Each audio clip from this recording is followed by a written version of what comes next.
الحمدللہ رب العالمین والصلاة والسلام علی رسولہ الکریم اما بعد فاعوذ باللہ من الشیطان الرجیم بسم اللہ الرحمن الرحیم۔ السلام علیکم ورحمۃ اللہ وبرکاتہ۔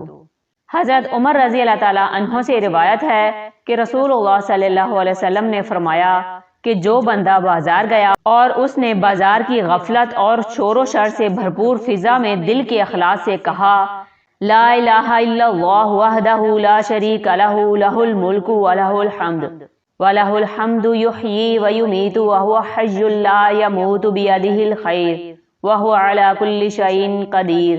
اللہ کے سوا کوئی قابل پرستش نہیں، اکیلا وہی معبود برحق ہے، کوئی اس کا شریک اور ساجی نہیں، صرف اسی کا راج اور اسی کی تعریف ہے، وہی حمد و ستائش کے لائق ہے۔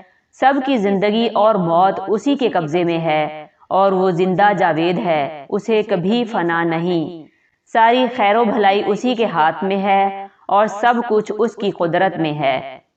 تو اللہ کی طرف سے اس کے لیے ہزاروں نیکیاں لکھی جائیں گی اور ہزاروں گناہ معاف کر دیے جائیں گے اور 1000 درجے اس کے بلند کر دیے جائیں گے، اور اللہ کی طرف سے اس کے لیے جنت میں ایک شاندار محل تیار ہوگا۔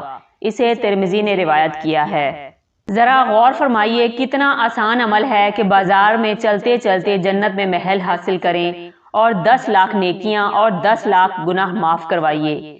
1 منٹ کیا، صرف 10 ہی سیکنڈ میں جو شخص مرد ہو یا عورت بازار میں چلتے ہوئے یا داخل ہوتے وقت ان الفاظ کو صرف ایک ہی بار پڑھ لے گا تو اس کے لیے اللہ تعالیٰ 10 لاکھ نیکیاں لکھے گا اور 10 لاکھ گناہ معاف فرما دے گا اور جنت میں اس کے لیے محل بنائے گا۔ سبحان اللہ۔